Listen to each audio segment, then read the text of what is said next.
Hi, welcome to today's module.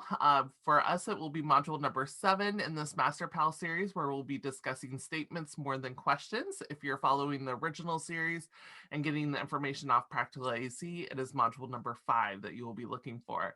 And this Master Pal series was created by the wonderful Tabitha Jones-Wohleber, and it has been adapted by Maggie and I. I am Jeanna Antrim. I am a Basque AAC facilitator. Hi, I'm Maggie Judson. I also work for Basque as an AAC facilitator. All right, and today, as we talked about, we're going to be continuing in this wonderful Master Pal series. And this whole series is talking about how we can become supporting exemplar AAC communication partners to our AAC users. All right, so before we get into the topic of today, a couple things to go over, something to keep in mind. We're going to be talking a lot about AAC, and if you've been following along with the modules, we've been talking about AAC throughout this series, right? That's our focus, but the communication partner skills and the strategies that we're discussing and we're talking about and applying to our practice, those will help us when we're working with any student with language and communication needs.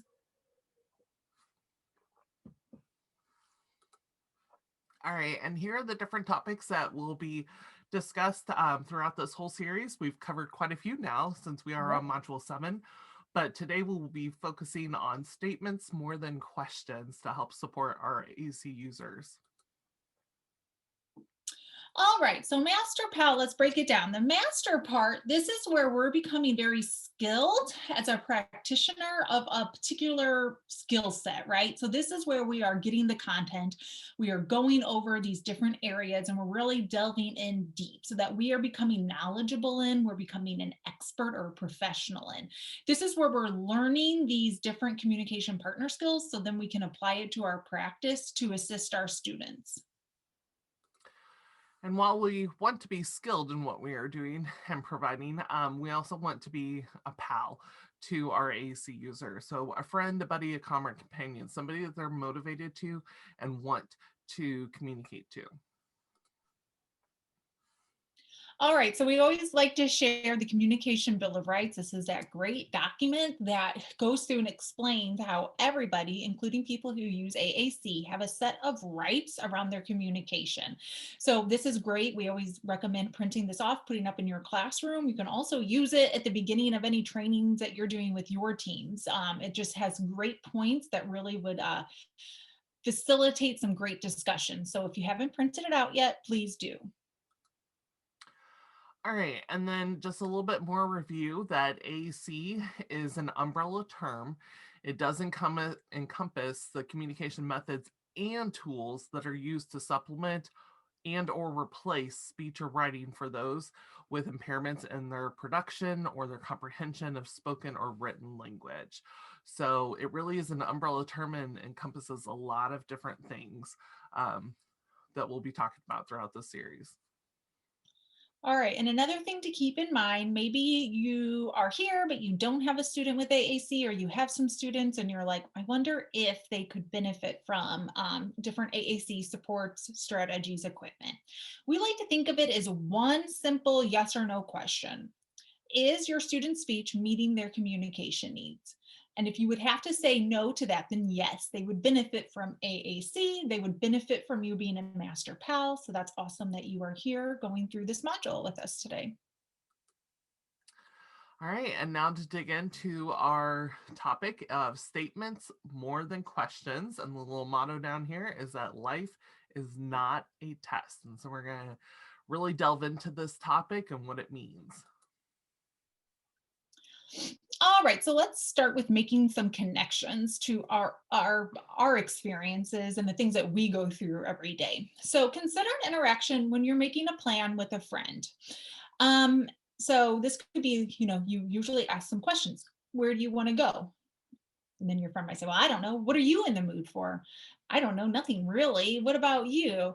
And then, yada, yada, yada. At the end, neither of you have really maybe chosen what you actually wanted, right? You kind of just deferred to the other person. You kind of stepped back. When we are given all of these questions and they're kind of coming at us at a fast pace, we don't really have a lot of time to like think through what we want to say. And we might just end up saying, well, I don't know, whatever you want to do. When really, if we maybe had some time to process it and think it through, we'd be like, you know what, I really want to go to this restaurant. But in that moment, with all of those questions, we kind of choose hastily. We just feel kind of pressured and on the spot, and we give an answer that maybe isn't our true feelings. So I think we all experience this in our day-to-day lives for sure. Mhm. All right, and to continue with that, think about like if you go to an unfamiliar restaurant that you've never been to before. I always think about this like when we used to travel, Yeah. going to a restaurant, and then you get the menu, and there's like 4 or 5 pages to it, and and it's a huge menu, lots of different options. They have everything under the sun, right? And you're just trying to process and think through what am I even in the mood for, and kind of going to that section, and then all of a sudden the waiter comes up and what can I get you, what do you want to drink, um do you want lemon with that, or you want ice with that drink? And then you think about your food, and they can be asking you like how you want it cooked, what sides you want with it, what kind of dressing you want, do you want the bread, or do you want biscuits or cornbread or whatever it is. I mean, the questions just go on, and you were just completely bombarded. And I mean, I freeze up sometimes. I'm like, I don't even know. And then they walk away, and you're like, that's not what I wanted at all. And so, I mean, the same can happen whenever for our AC users and for everybody. I mean, it happens to everybody whenever somebody comes through and just like bombards you with question after question after question. You don't have time to process and really think through, and be able to communicate your true intentions. I was getting stressed just hearing all of those and thinking about it, and it's not even really happening. But I'm like, oh, it's too much. I don't know the answer to any of that. So this really feeds into that statements more than questions, how life is not a test, right? Because when we are persistently questioned, your body, like your mind is just on. So it can be really exhausting and overwhelming to feel like you're always having to be ready to answer a question. Being questioned constantly can also cause unnecessary pressure. Just like like I just said, like right now, that just hearing it stressed me out. It made me feel uncomfortable, and like I just tuned out. Actually, I like stopped paying attention there for a second because I was like, I can't process all these questions. So it puts that pressure on us, and it can help us, like it makes us kind of tune out. Um, and it kind of feeds right into this, that constant expectation of a response. It interferes with our processing, it interferes with our comprehension. We kind of go into that passive role where we just tune out and aren't paying attention because it is too much. And it really creates a one-sided conversation. There isn't any go back and forth space in that when we are constantly providing questions and feeling like we have to get a response from our friends or our students, whoever that we're constantly questioning. Yeah, that's exactly, I mean, exactly right. If we go back to the heart of communication, I think in that first module that we talked about, communication at its core is where two people are doing that talking back and forth, and the other person doesn't know what you're going to say. But whenever you're just posing questions, you turn that other person into that passive, only responding. So there's not real true reciprocity and back and forth going. All that other person is doing is answering your questions. And so you don't have that true richness of communication that, we all want. And that's where those social relationships can build from. So, questioning really does limit that quality of the interactions, when one person is only responding. And we talked last time about motivation. Yeah. If all I'm doing is answering questions, I'm not going to be motivated unless that question is about something that I really am motivated by. But I guarantee you, not every question that you post to me is going to be motivating for me to answer and want to answer. So, you got to remember that every piece that we're going through in this Master Pal series interconnects with each other. It all goes together. So this is just talking about how that motivation piece comes into play, that if we sit there and we test them with question after question after question, it's not motivating, and we're not going to get that true richness of conversation and communication. You're not going to get all those different wonderful functions of communication from the child, nor are you teaching them if it's just question after question. And it goes into thinking about typical language development. So we have touched on this before too, when we're thinking about what that looks like when we're having adult interactions with young children. So when we were thinking through that typical language development, us as adults, when we're interacting with children, it's our language is characterized by some questions. We do ask some questions like, hey, do you want apples or oranges, right? Do you want to watch something on Disney, or do you want to watch something on Netflix? We do have these questions like, what book do you want to read? Do you want this one or that one? But there are just some questions. We do lots of commenting. So we make lots of statements. We're just talking about the day. We're talking about what we're doing. We make statements about what the child is doing. We make statements about what we see out the window. We talk about what we are seeing in a book. So we're making tons of statements throughout our day. We also do a lot of repeating or restating what a child says to us. So we've talked about some of these strategies, and we naturally do this with children where if they say something, we repeat it back to them. Or if they give us one word, we repeat it back in a longer phrase. We do that. They're often in a statement form. And then we extend the child's utterance. So when they give us something, we make it longer, we make it more grammatically correct. So again, statements. So if you think back to an experience where you've had an interaction with a young child, think about your own interactions with them. There were some questions, but there were tons and tons and tons of statements. It did really outweigh that the amount of questions that you were doing. So that holds true. We want to take that typical language that we use and make sure that we're using that in the classroom with our students. All right. And to further go on and kind of discuss how we should not make life a test, directive language that we use in test questions really does, again, it's going to put that student into the responder role. They're just going to be a passive participant that's just answering questions and probably only here and there because it's not motivating, so they don't want to do it all the time. I wouldn't want to. The communication partner usually knows the answer. And guys, the student knows it. Just like we've talked a lot about, respecting the AAC user and all of our students, everybody, like, you don't talk about them, you talk with them whenever you're with them. They know that you're talking about them. Same goes here. Whenever you're giving them certain questions, they know that they know the answer already. So why are we even asking it? It's one of those weird communication things that happens. For some reason, we just have to ask repetitive questions to, like, that they have to prove something, but they don't. So we shouldn't even be asking those questions sometimes. If they've done it once for us, there we go. They've done it once. We know they know it. Move on. And you're getting into the compliance situation. We've talked about that a lot too, that communication should not be compliance. But if we're asking them and constantly testing them with questions and asking them to kind of prove themselves, we are getting into that compliance area where we don't want to be. You're going to lose that pal portion of this master pals whole theory. You're not going to become that buddy companion. It's going to become a negative interaction as well. And there's some examples down here, like if you find yourself throughout the day often doing this, you may want to cut back a little bit and again do more statements and other of those communication functions that Maggie was talking about just on the previous slide. So if you're constantly saying like point two, show me on their communication devices, that's not true communication. We can teach them that and show them that. We don't need to have them proving that to us and finding that on there.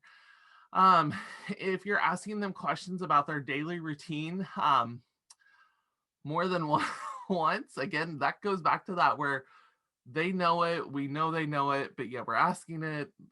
It's a weird situation. And then tell me with your talker, super redundant. If they've already shown their comprehension or somehow answered your question or communicated in some way, again, AAC is not just on an AAC device or a speech generating device or a low tech device. whatever it is. It can be sign language, it can be their body language. However they communicated, if we understood it, that's all we need. We can show them then their answer on the system and teach them where that was, but they don't need to go to their system and use the pictures or writing or whatever it is to then repeat themselves as well. Because again, you're going to get into that where it's going to decrease motivation, interest. They're not going to want to keep repeating themselves all day. They already communicated it once to us. And that directive language, I think we've explained this with examples, it limits that active engagement, right? So students with complex communication needs may have few opportunities to engage in meaningful verbal discourse about their learning because we might find ourselves in that questioning role, right? Where we're using directive language. Show me, tell me. If you're like learning about lizards, it's, saying like, the lizard is red. Tell me the lizard is red. Show me red. Find red. That is directive language and it limits that active engagement. The student is not motivated to engage with us. We're not being that pal where we're inviting them into this learning space where we are doing active instruction and teaching. We are just into test mode, and that takes the engagement piece right out the window. They don't want to do it, and it makes sense because we showed earlier how we don't want to do that either when we are in getting all this directive language put onto us. Students often will get that, students who have complex communication needs, learning interactions may be limited to choice making and questioning, right? So do you want, what do you want for snack, right? There's a place for that, but it's not where we want to only be, right? Like we have to make sure that we're doing other things as well. So we need to be careful that we're not just limiting those interactions to choice making or, do you want more drink? Yes or no? Make sure that we're doing those other statements and we're providing that aided language input for demonstration. And then it's just something to wrap your head around that questioning often takes the form of testing. So we might feel like it's communicating and that we're providing communication opportunities, but on the other end of it, it comes across as testing. And we just have to wrap our heads around that is what it comes across as. So that's why we are breaking this down and going into such depth about it, because again, it takes that engagement piece, that motivation piece, and there's no reason a reason to communicate. So then we get in that cycle of compliance or in passive, like tuning out, and then that creates that snowball effect. Then when we're not actually doing communication. Like Jeanna said, they're all of these things are connected. Definitely. Okay, so there is this great, we've talked about the Angelman Syndrome before, and I think recommended a couple of webinars and videos that they have off of there, but it is a great site. If you haven't went to it before, please go to it. But we wanted to highlight this non-directive language video webinar that they have on there, Don't Ask, Do Tell, because it really goes into, just like we are today, but they do have a very nice way of how they go into it and talk about naturally demonstrating language, that there's no set expectation put onto that student through those testing questions, but rather we're providing them with ample input and open opportunities for them to respond, share, initiate. So it's about creating opportunities through our communication versus putting that demand and pressure on them through questioning. And then they do talk about what kind of valid questions are appropriate to be asking, because we're not saying don't do any questions at all. As Maggie said, there's definitely times and places where we do need to be asking questions and teaching them how to answer questions. It's just we really want with today to the point to be driven home that their whole day should not be a test where they come in and all we're doing is questioning them and putting them that pressure on them and that demand on them. We should be teaching them all kinds of different communication functions, not just how to answer questions, and really making them active participants versus that passive responder. So this will be linked down in the notes below and through the PowerPoint and everything, but we do have a few slides that we've picked out that we wanted to discuss and add to this presentation? All right. So, like we touched on a little bit ago, so we kind of have an idea what we think and the outcome is when we're using questions, right? Like we think that there's some outcomes, there are intended outcomes, but like we said, our intended outcomes aren't actually always the actual outcomes. So these might be some of the thoughts. I know I've had these thoughts when I have been heavy on the directive language and using a lot of questions in my interactions. These are kind of some of those thoughts that you might be having. So, reasons we are using directives, we're using questions, we think this is going to be the outcome. It's to engage the student in interactions, right? So, we're asking questions to get feedback from the students and to invite them into this learning that we're trying to provide. We think that it might get the student to talk more or to use their AAC system more, right? So, if we ask a concrete question that is right in front of them, hey, what color is the dog? We feel like that might get them to talk more. It might get them to use their AAC system to answer that question and to interact with us. We think that it might get both people to take turns to contribute to a conversation, right? So if I ask you a question, you're responding. I'll ask you another question, you're responding. It gives us that feel of a back and forth because I'm doing something, then you're doing something. We think that it might remind the student what they should be doing without actually telling them. So, should we be doing this or should we be doing that? It feels like we're giving them some prompts, but we're not actually telling them what to do. We might feel like it's to get information from the student to find out about an experience or an event. So it could be like, you go to lunch. I know that you're going to have chicken nuggets today because it's the only lunch option available, and you're getting school lunch today. So when you come back, what did you have for lunch today? I already know that answer, but it feels like if I say it this way, I'm going to get information from that student about the experience that they just had at lunch. It also might make me think that to know what they know or to see what they have learned or what they might not yet understand. And this is, I think a very valid, all of these are valid thoughts that we're having in our head, right? We think, and this one too, it's like if I need to know what you learned from this lesson, so I'm going to ask you very concrete questions that are like right here in front of us so that I can see what you did learn and what you didn't learn. So these might be some of the thoughts that you're having. Like I said, I know I did when we went over this module. I'm like, yes, yes, I've been there. yes.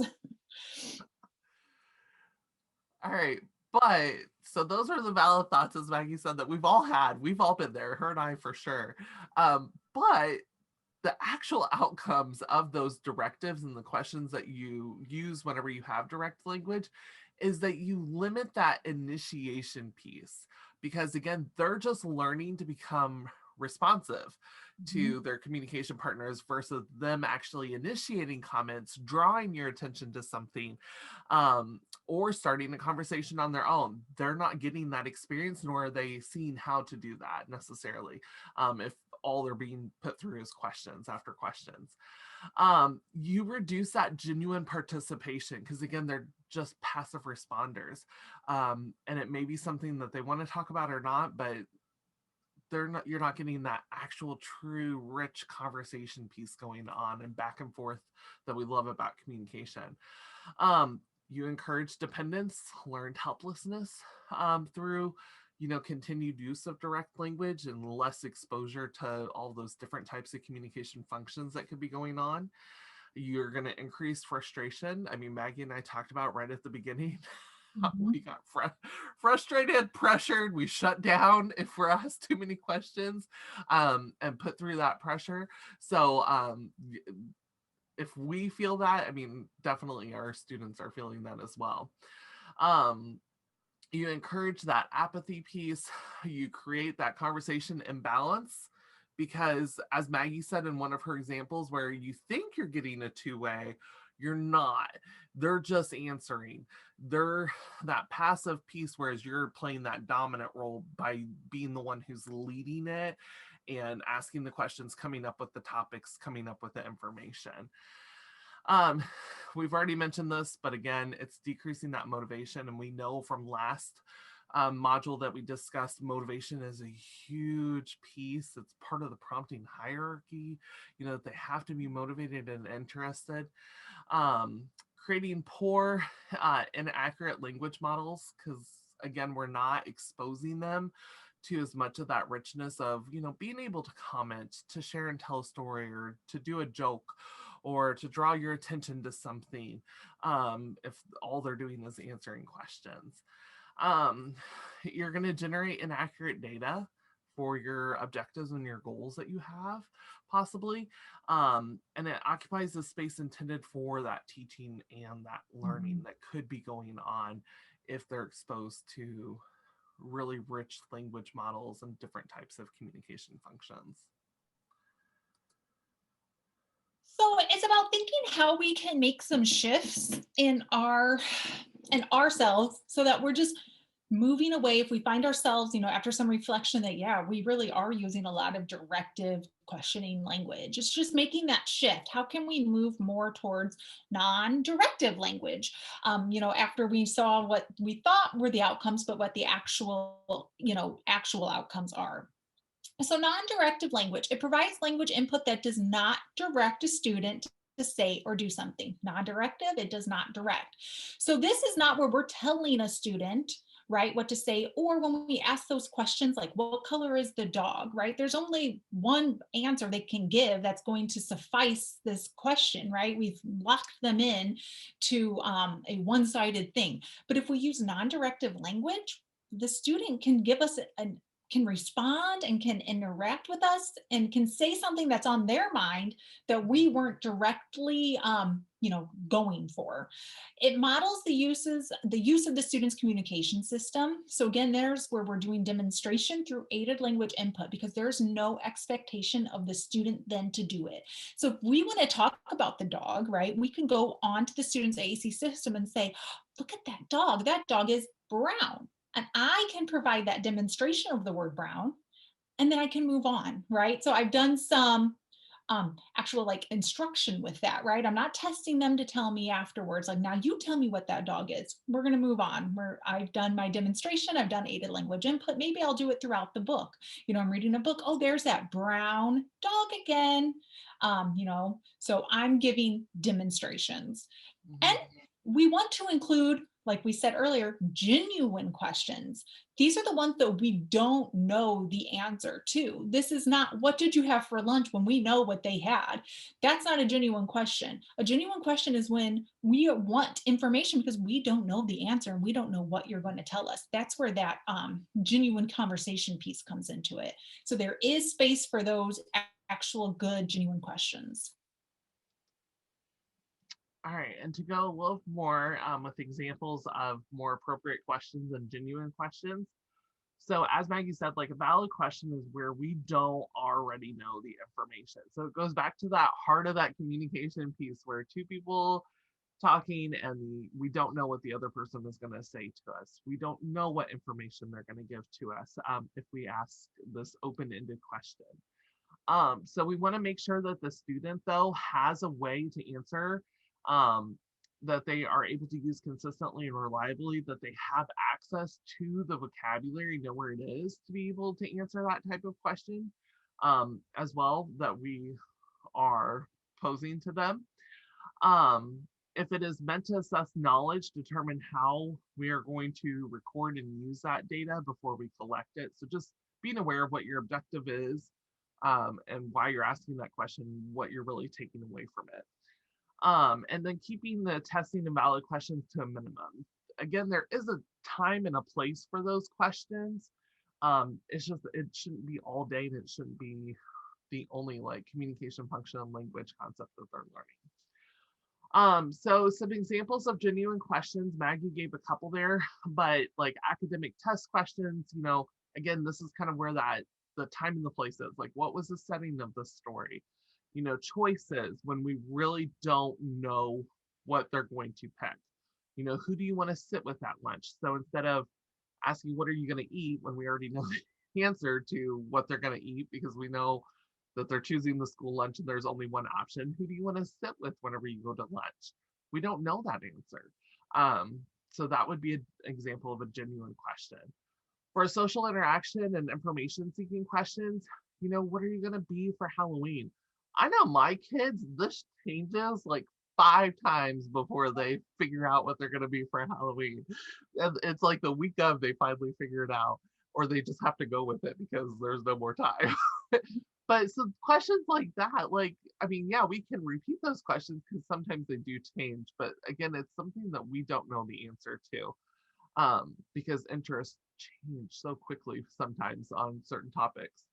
Open really thought-provoking questions. Ooh, what do you think's gonna happen next whenever, you're watching maybe a TV show, maybe one of those wordless videos on YouTube or in book activities, really getting them at that predictive thinking, which is great, but what could happen next? And there's no right or wrong answer.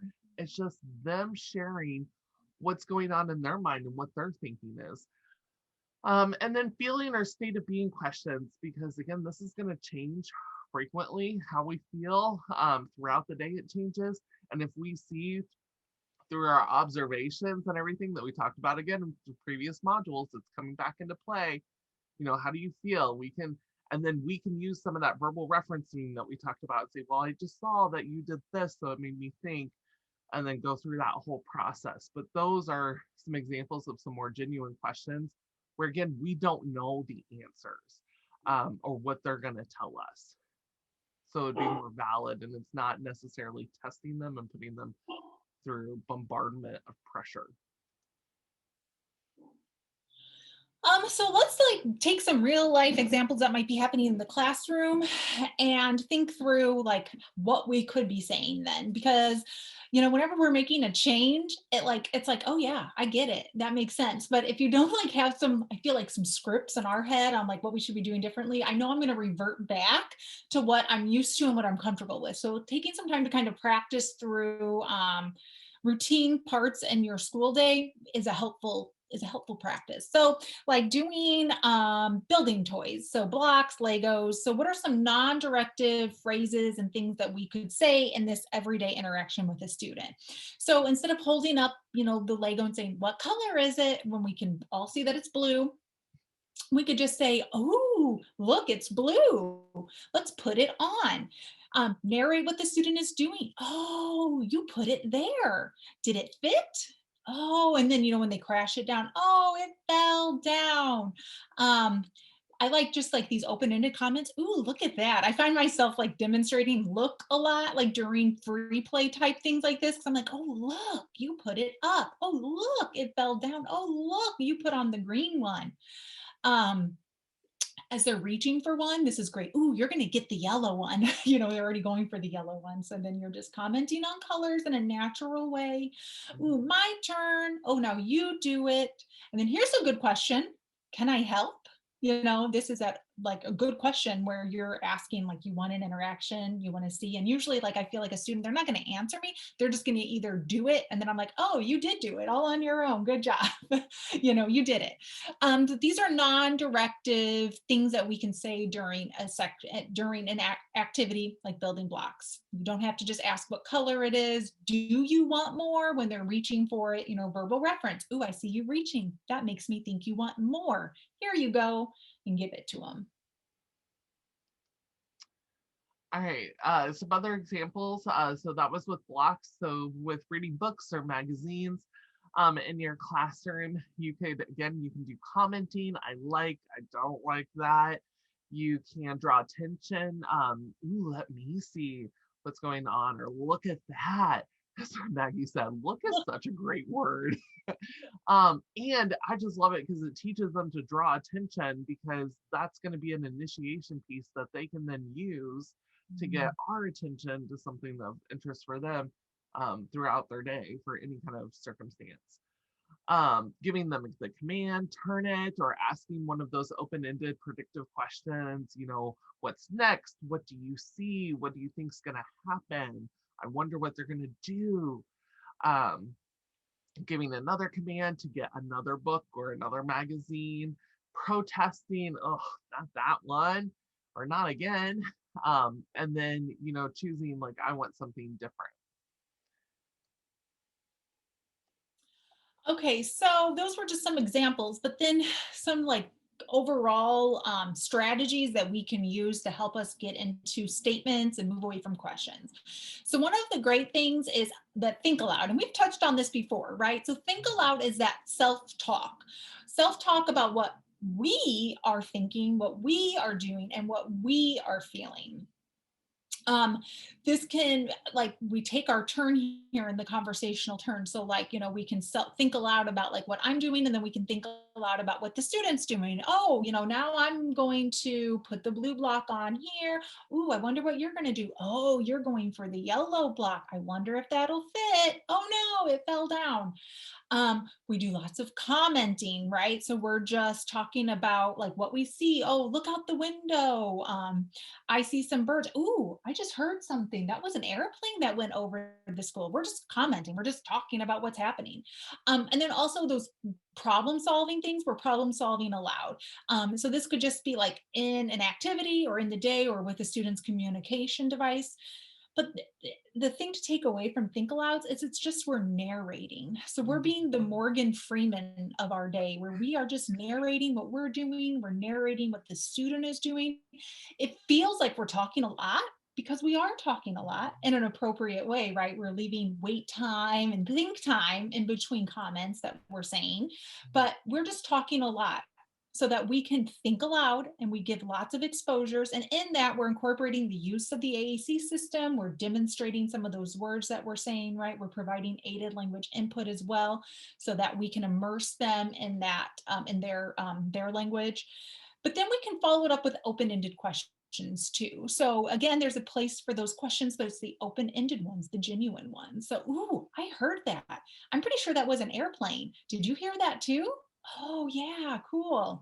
Um, so those are just some examples, but yeah, just think of yourself as just, you're just narrating everything that's happening. And then you're doing think aloud. That's one of the strategies to move from the directive language to make that shift.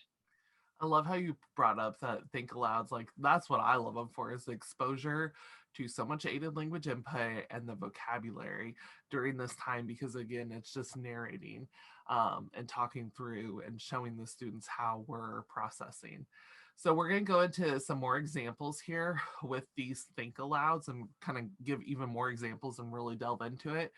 So here, this piece gives you two examples of like that thinking portion of the think alouds, where you're telling about what you're thinking. So, I'm going to make a list. What do we need when we go to the grocery store? I only have one apple left. We need to get some apples. And the bold words there are those words that, examples of words that you could be providing that aided language input for on the AAC system. So again, you're speaking your words through that aided language input on their AAC system to show them where those words are and everything. And so that's a great way. Oh, I love this picture of the opening the jar. Happened to me the other night. Oh, it will not open. I cannot get it. I need help. So again, those are words that you can be providing that aided language input, but we're showing them what we're thinking by narrating all of our thoughts out loud. So then we could do think alouds for what we're doing. Ooh, I will put all the same color together. Turn it, it will go in. Oh, let me get that. I will put it on the table. So again, I mean, she's just talking. They're cooking dinner, and she's just narrating what she's doing. She's narrating what the other people are doing. She's just talking as she's going through that that routine, Yeah. the cooking. And again, it's exposure to so much vocabulary and different types of language and communication functions that you're going to get at through this process. So if we focus on the feeling portion, I wish you were not sick. I want you to get better. You are doing that all by yourself. I appreciate or I like your help.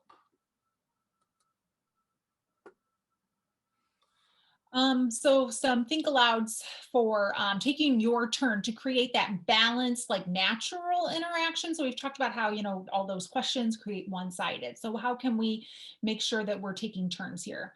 So, the child is playing and you're trying to find your way in. You know how sometimes the student maybe doesn't like really want you to be playing with them, but once you get started, it's like they're like, oh, okay, this is fun. So you can kind of take a turn. Oh, my turn. I will put it in now. Okay, now you have a turn.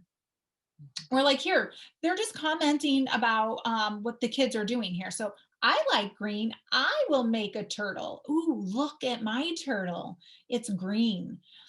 So that can be some ways that you take your turn to create that, very balanced interaction. And then we talked about commenting when we initially introduced this whole think aloud strategy again earlier in this module. So with commenting, they're playing with the balloon or the ball outside. Wow, that went high. That was so cool. Wonder if we can do it again. Where they're looking at this beautiful lake. Man, this one that makes me want to travel. Look, it's beautiful. They are they are the same on the water. I don't want to go. Man, I want to go. Want to go there right now. Yeah, I wouldn't want to leave you there. And then that problem solving, these are great because, we all come across like tons of problems throughout the day, little problems that we have to solve. So let's talk them out loud. Uh-oh, that is not good. Stop. That will help. Let's make sure we get it all. Something breaks. Oh, and the snack is gone. That's a problem, right? If we're still hungry, where is it? Where is all the popcorn? Oh, it is gone. It is finished. Who will get more? Now that's like a really good, Yeah. genuine question, right? Like who's going to do it? um, so that's like a good reminder of how you can work in those genuine questions and just say, instead of saying, I'll get more or you go get more, ask the question, who's going to do it? Okay, and then problem solving, we talked about like problem solving situations that happen on a day-to-day basis, but also problem solving aloud through like if we have communication breakdowns or if we can't find the word that we want or we can't think of the word that we want or we hit the wrong word on the communication system and we made a mistake. Those are great opportunities to be providing aided language input and showing our AC users how to fix that and what to do in those situations because they are going to happen. So showing them how to navigate through the system, how to get back maybe to the homepage or how to clear out that last word because that's not what they meant to say. Being able to go to some of those social phrases that are usually already pre-programmed into the devices to quickly say, that's not what I meant. Oops, wrong word. Again, how to delete that last word off or to backspace if they were spelling in the keyboard, how to backspace a letter if they hit the wrong letter when spelling a word, how to then speak that whole message up at the top or to clear that message out and then to redo it. So sometimes structurally and purposefully doing that, but at other times, like whenever it happens in the moment, because I know it happens naturally for me. I mishit a word on some of these systems and just naturally showing them how to fix that it's going to happen. It's okay. And this is just what we do in this situation. But it's important to narrate through that whole process and show them how to not only fix it, but what we're thinking and how we're getting to that correct place that we want to be. All right. So when we're doing all of these statements and these think alouds, we're using a lot of descriptive language. You could see it through all those examples, right? So descriptive language, that's where we tell about, the attributes of an item or an activity. So, maybe what it looks like or what it feels like or what it's made up of. This descriptive language, we're using the action words that are associated with an object or an activity. We're doing relational concepts, and then there is that academic concepts. But this is where we're taking a word, maybe as a very like specific noun word. So we've used the word of dog, like we use dog as an example. So dog is a very, it's a noun word, but we can describe a dog. So we can tell about its attributes. We can say, it's fuzzy and it's cute. If you think dogs are cute. Actions, dogs go, dogs sit, dogs eat. We can relate it to other things. Dog is an animal. Dog, and then academic concepts can be worked in there too. But when we're using descriptive language, what we are doing is we are kind of narrating that noun, right? So we're giving descriptions around it. And this invites participation by posing questions that are valid and meaningful. So, the dog. Tell me about the dog. What do you think about dogs? And they can be answered with vocabulary that the student has access to. So this is where we're taking words that maybe aren't included in an AAC system because they're noun based or they're academic based, but we are teaching it in such a way, we are demonstrating it in such a way that the student then can learn how to describe this concept or this word with the core words that they do have available. And then they can answer questions and participate in the activity because they are given the words that they have access to. So we're going to go into some like really specific examples to break this idea down more. But descriptive language is one of those other strategies like think alouds that really helps us to make that shift from directives to non-directive language. So it's an awesome strategy that once you get comfortable with, you're going to start using it like all day long. You won't be able to stop. All right, so the first example here is just in shared reading where Maggie said, like, you're taking those nouns where, before it'd be like, oh, what's this? A house. What's this? A ladder. Like, you go from labeling things to describing what you're seeing. Oh, they're jumping high up over the bridge. Look at that water move fast down under the bridge. She's jumping rope. She's waving hi to her friends. I wonder if they're going to go up into the tree house. So you're just using more words to describe what you're seeing, and to really teach that noun and to give them more understanding of it and more vocabulary.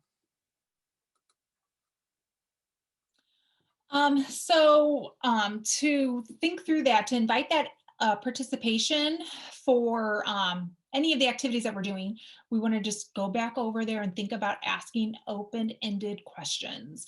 So again, we said there is a spot for those genuine questions, right? And we want to make sure that we keep those in there because there is a place for them, but trying to make room to ask open-ended questions for genuine interactions. So you're doing an activity, you're reading a book, you finished up a lesson. What did you think about that? How does that make you feel? Ooh, what part did you find interesting? So what's really important here is that these don't have a right or a wrong answer, right? These are not a closed ended question. This is an open-ended question. So when we ask the question, what did you think about that? Whatever response a student gives us, we can verbal reference it. We can make connections to the communication system that they're using. We can provide aided language input, and then we can work on co-constructing the message together. Like we've talked about before, like if we ask an open-ended question and a student says something that we weren't expecting, right? Like we're thinking about like, a book we read, and we're kind of expecting the student to say, oh, I really liked that page. And they say something totally different.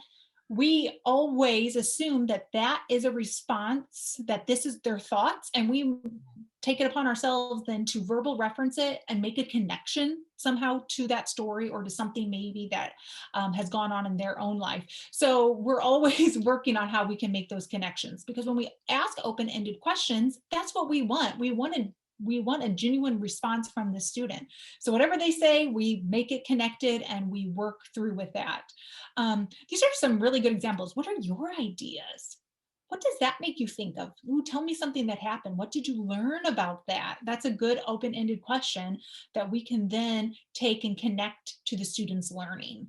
And again, this is not directed language, right? So we are inviting learning, we are inviting motivation, we are inviting that interaction together. And I really love the open-ended questions, especially like with how these are set up for any academic information or books that Yes. you were doing, because you really get to see what the student took away from either that lesson, that project, that activity, that book. And like Maggie said, we can then we know where to make the connections and everything for them, but we can really see, okay, what did they actually pay attention to and take away? What did they understand? And then we know where to go from there, and how to further enrich like further activities and everything for them as well. I think it really keeps the focus like on the teaching part of it instead of that Yeah, testing. Right? Yeah. yeah, love it. All right, so I remember when I first went to one of Gail Van Tatenhove's presentations, and wow, this blew my mind.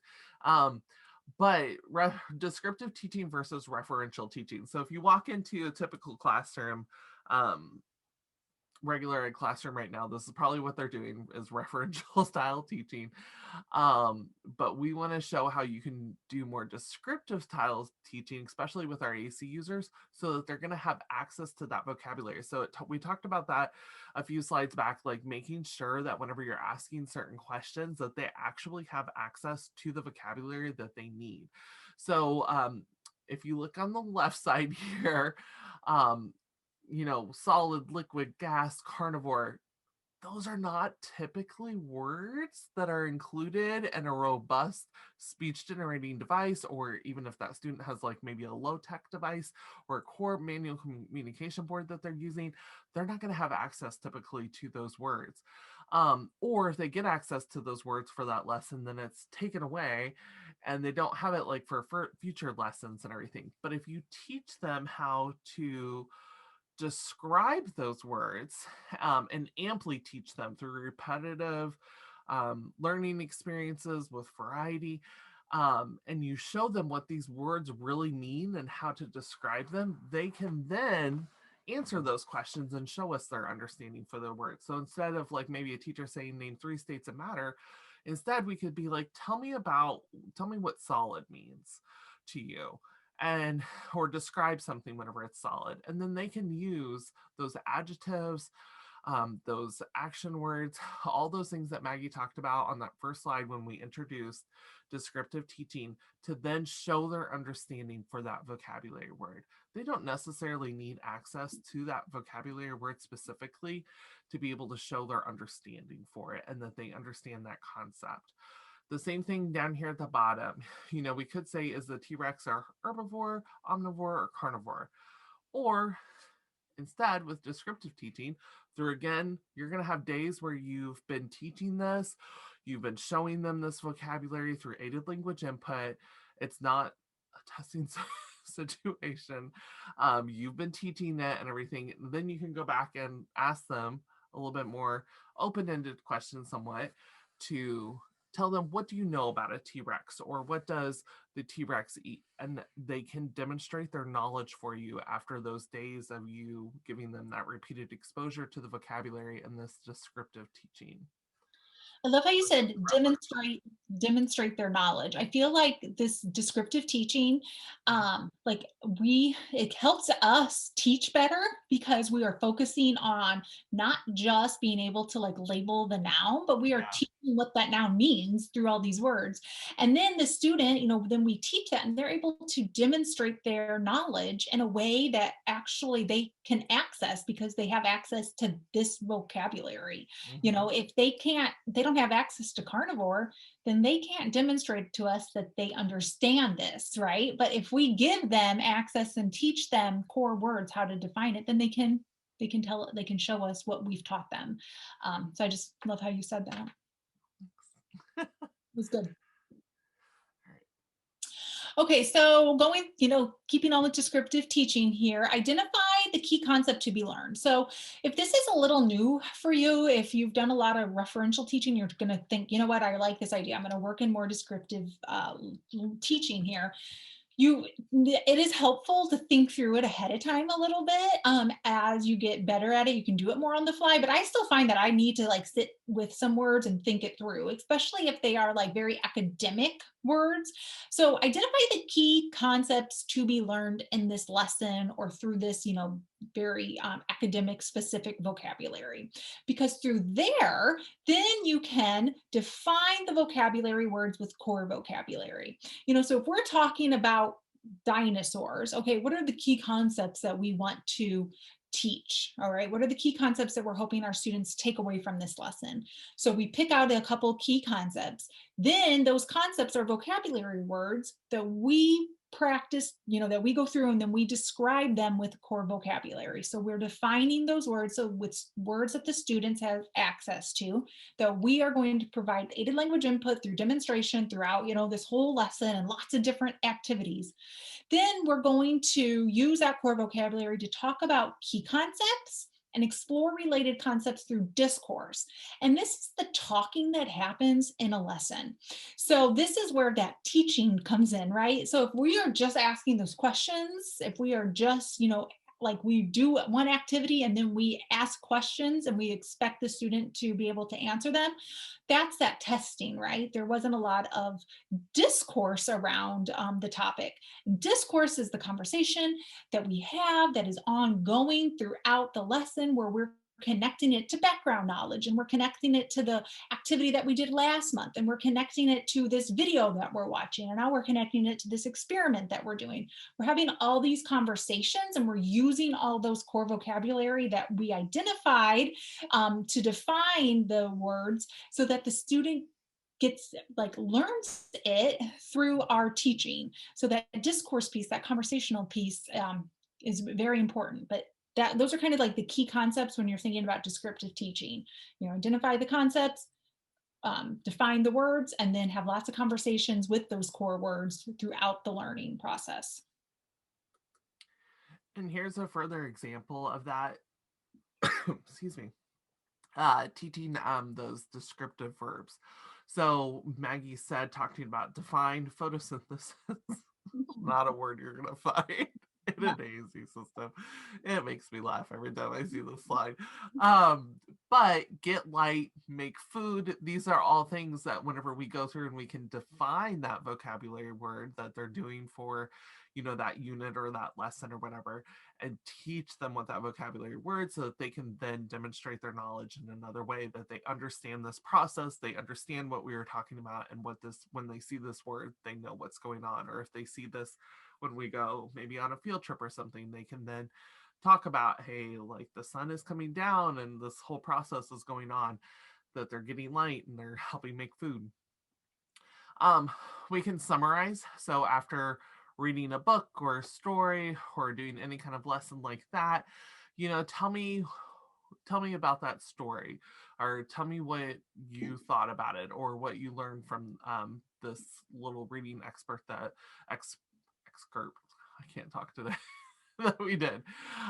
So they can summarize and then really show us like what they took away from that story, some of the concepts and things like that, as well. They don't need to tell us specific words of characters and specific like places like Eiffel Tower or something like that from the story. They just need to give us that generic information that they went to this place with this and this silly man made chocolate. They can give us generic words that are in their system and still communicate that complete understanding of what was going on. Um, Describing pioneer life. So if you're doing something factual and you tell me what these people did, again, they can use from us teaching. Again, I think that piece is so important. The we have used descriptive teaching, so we have used their AAC system and words that are accessible to them to teach them about these different concepts that we're using as examples in this. And it's not just one lesson and then all of a sudden you're asking these questions for them to describe.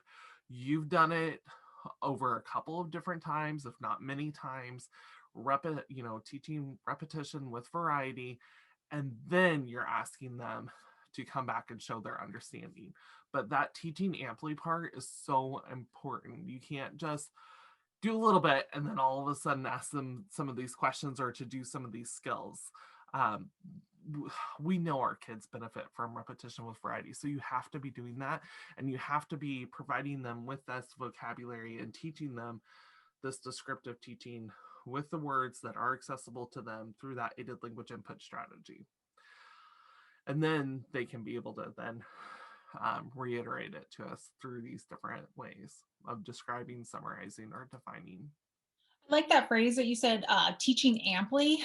Like, it's just, it just is a good reminder that, we may have felt like we've done this over and over again, but maybe we need to go back and do it in a different way, that repetition with variety. I just Uh, like teaching amply. It's a good reflection, before I start asking these questions where I want you to demonstrate your learning, I need to make sure I have taught it amply first so that I get that good accurate data. Like we talked about, the data could be skewed if we're not teaching amply and then we're testing, like that's not really showing what the student learns because we you're getting haven't. a baseline, not an Exactly, actual. we're getting a baseline. I like it. So it's just, that's a good phrase. I feel like I want to like write on my data sheets. Teach amply. All right, so um again, when we are doing descriptive teaching, when we are doing any of this, valid and meaningful questions. So we've touched on this before. Let's kind of go over them some more because I feel like this is something new.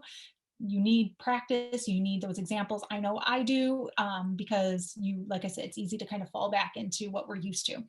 So again, valid and meaningful questions, questions that we do not know the answer to. These are those questions where we are getting, new novel information from the student because we really do want to know it and we don't know the answer.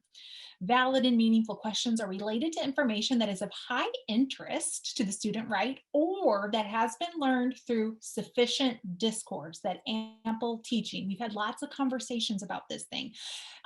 We have, even though maybe it's a topic that wasn't a lot of interest, we taught it in ways where we were able to engage the students because we did hands-on things and we connected it to background knowledge and we watched videos and we did experiments and we did it in all these different ways. So we know that we have taught amply first through sufficient discourse. Valid and meaningful questions are that we know that the student then has access to the words needed to respond. And I feel like that is a tricky one. I mean, we catch ourselves doing that. We've talked about this, we catch ourselves doing that where we'll ask a question and then we're like, hang on, A, does the student have that, those words on the device? And B, have I ever taught that student or have I ever demonstrated to that student where those words are? So we need to make sure that not only the student has access to the words, that the words are there, but that we have used them in different ways too for the student, that we have demonstrated them through aided language input. Valid and meaningful questions. If accessing for knowledge, again, determine how the data will be used and if it's sufficiently informative for the purpose. So if we are wanting to take data to show growth in a certain skill, we need to make sure that it is actually that data, not baseline data, because we haven't done ample teaching first. And then open-ended questions that are related to ideas and opinions and feelings are always valid and meaningful questions, right? Because those things change. Like Jeanna said, opinions change often. Feelings about something, idea about something, those can change. I mean, my kid constantly, his favorite color is a huge topic. I don't know, we talk about it all the time. His favorite show. He was already bringing up his Halloween costume last week and it is March. And I'm like, okay, buddy, thank you. So we those kind of questions related to ideas, opinions, and feelings are always very meaningful and very valid. For sure. Birthday theme A is birthday, oh, what my kids are birthday going through right now. Yeah. starts it For my starts to be birthday. And I'm like, I just need to get through the end of the school year, guys. Like, that's wonderful. like, I'm We'll glad you're put that thinking on the about back it. burner. But, yeah, keep me out of it. All right, so this is a video that shows just how they're using core vocabulary and that descriptive teaching model for a science activity lesson. I think they're planting flowers. So we're just going to show you a little bit, and we'll link the video if you have trouble hearing it through this video as well. We'll link it so that you can directly go and see the whole video. I think it's 5 minutes, and we won't be showing the whole 5 minutes though. All right. Let me skip ahead just a bit here. You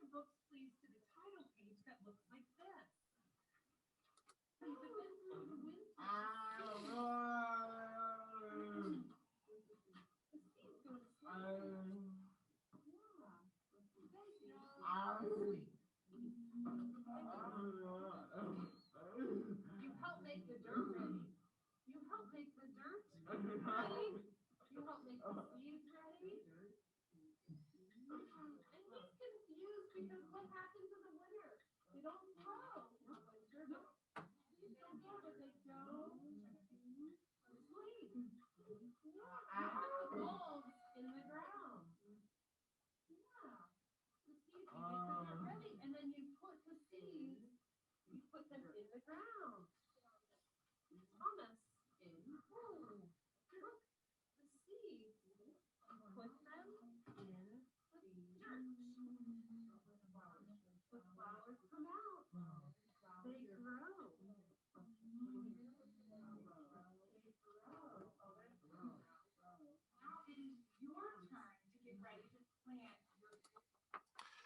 All right, so I like that video because you saw how everybody has access to, let me get back into present mode here. Access to the communication. The teachers have their mode of communication too that matches the students. They're going around, they're providing aided language input on like the words that they're really highlighting, but then on also the student's AAC system where that word is exactly. And then you saw a little bit of the descriptive teaching with plant means that we're going to put the seed in. And that's what they kept repeating. They would say plant every now and then, but they really focused on the seed goes in and that whenever it grows, it comes out. So that descriptive verbiage of what is actually happening to show their understanding of what's going on here.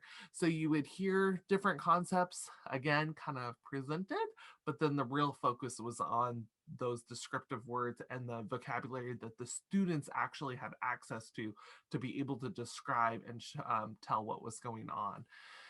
And so, and they probably, this wasn't their only lesson. They probably had read books about planting and, the seeds and what happens to seeds in the different seasons and everything. And then this was like their hands-on activity. And then they might watch some videos. So again, that repetition through variety, teaching amply. And then at the end of the unit, then, okay, what did we actually take away from this? What have you learned? And then a little shout out there. So the person with the short hair, Yeah. that's actually Gabby, who developed the whole Master Pal training. So it's awesome to see their videos. So definitely check out that link and maybe give them a subscribe because they have awesome videos there. So yeah, Tabby was going around rocking the descriptive teaching. So we liked it. All right, so here are some more examples. So thinking through animal habitats. Okay, so if we are doing that referential teaching where we are like, answering questions and teaching the concepts just with nouns, so with fringe vocabulary. So animal habitats, this is the jungle. All right, this is the Arctic. This is the mountainous area. This is a water environment, right? Or this is like an inland. This is like an inland watershed, right? So these are like some of the words that could be used like that are, the animal habitat noun word. But a lot of students are not going to have access to that on their AAC system. Not all robust systems will have that vocabulary. And low-tech options don't have that as well. So yeah, we could spend time programming the device. We could print out some low-tech boards that have those words on there. But if this isn't words that the student is going to spend a lot of time using in their day-to-day life, it's more effective to teach the core words that go with it. And that's where that descriptive piece comes in. So for like the Arctic, let's think the key concepts through this. We want to work on teaching these 4 different habitats. That's the key concept out of this lesson. So we're going to define these fringe words with core words. So for like the Arctic, it's cold. Jeanna, help me. This is why it's good to take time before the lesson starts, right? So it's cold. There's ice. It's way far away, right? It's far away from where we live, where we're at. Animals live in the snow. So those are words that students are going to have access to on their system. And so we've described it and we're going to be teaching those words throughout our lesson. We're going to be doing them in lots of different activities. We're going to be constantly saying it's cold, there's snow, it's far away. Animals, have a lot of warm fur. So those are the ways that we're describing Arctic. We do it through all of our lessons. We watch videos about the Arctic. And when we see it, we might say, oh, there's the Arctic. The Arctic is cold. There's lots of snow. It's far away. The animals live in the snow and have warm fur. Then we read a book about the Arctic. Oh, there's the Arctic. And then we say those core words again and we demonstrate them on the system. So we do that with variety. We do it throughout. Then when we're, at the end of teaching amply, then we can say, describe the tundra or describe the Arctic. Tell me what you know about the Arctic. The student has had lots of examples and lots of time to learn the words cold, snow, far away. Animals have warm fur. So then we can then get accurate data to see what we were able to teach and where we need to focus our efforts in to continue to teach those lessons, however that needs to happen. So that's an example for animal habitats. But like it is nice to it's nice to take time ahead of time, and it's nice to have like a friend with you to do it where you're like, does this make sense if I define it this way? Because it takes practice. I let you go because once you did that, you were fine. I felt the pressure, so I think I came up with things. All right, so here's another example with community helpers. So this is a popular one. I know we focus a lot on occupations because it does play an important role later on, and as we think about our AC users becoming adults and everything. But really talking about not just like mechanic, but what does a mechanic do? He's gonna fix cars. It's a dirty job because of the grease and the oil and everything. So really going into describing what they might wear to work, where do we find mechanics, and everything, who will go to a mechanic, somebody who has a vehicle that, is broken down or needs the oil changed and everything.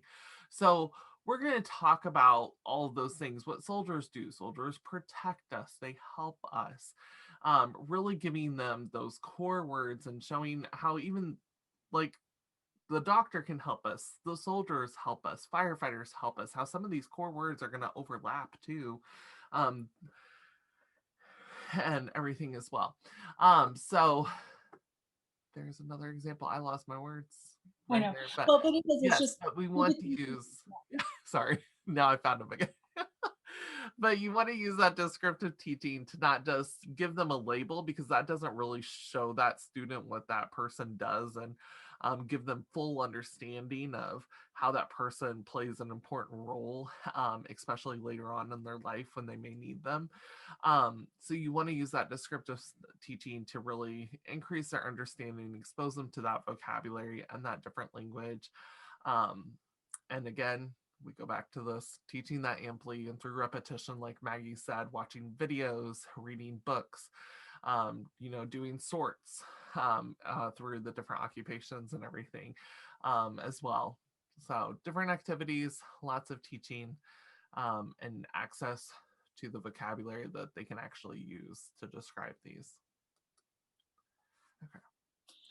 Okay, so going through all of that, like we said, we definitely had some self-reflection as we were going through this. It reminded us of changes that we've made to our practice in the past and things that this module definitely reminded us of that maybe we're still doing, that we want to tweak, and we want to be more thoughtful about the types of language that we're using. And it's important to do this because to make change to the way that we provide instruction and the way that we support our students and the way that we are as communication partners, that change has to come from a purposeful place, right? The first step is kind of acknowledging, hey, maybe I'm not doing all the things that I could be doing, and I want to change that.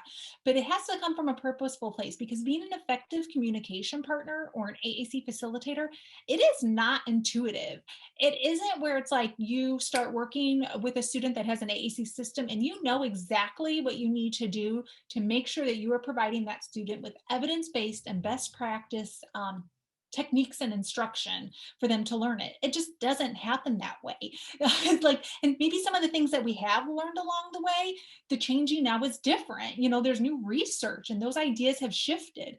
So it's not necessarily intuitive. It takes purposeful thought and purposeful practice to change long established, often unconscious ways of communicating.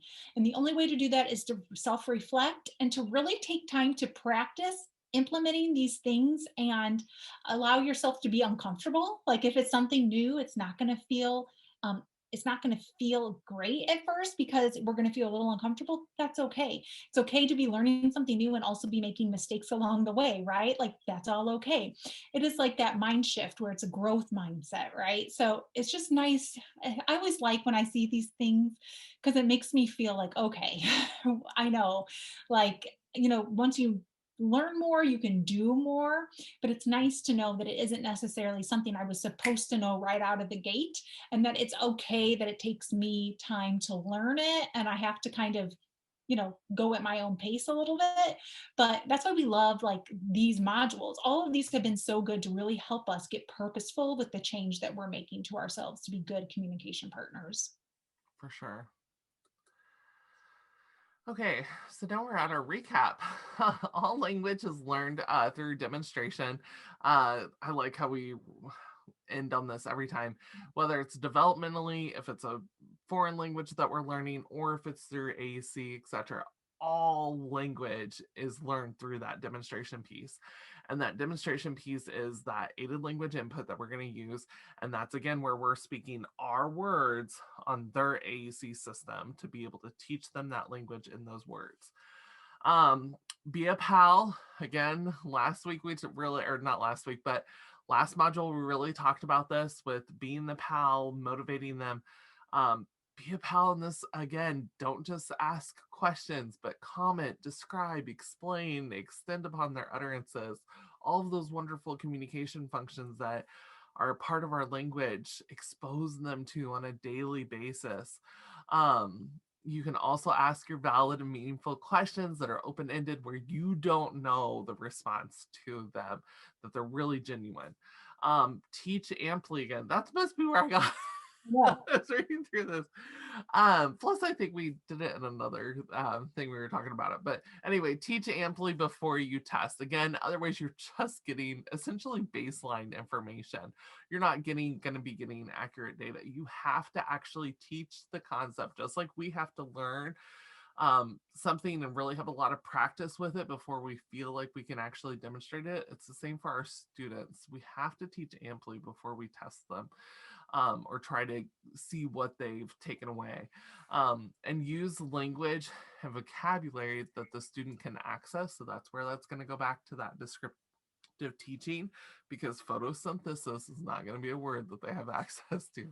So use language and vocabulary that they have access to and teach them the concepts using that language that they have access to.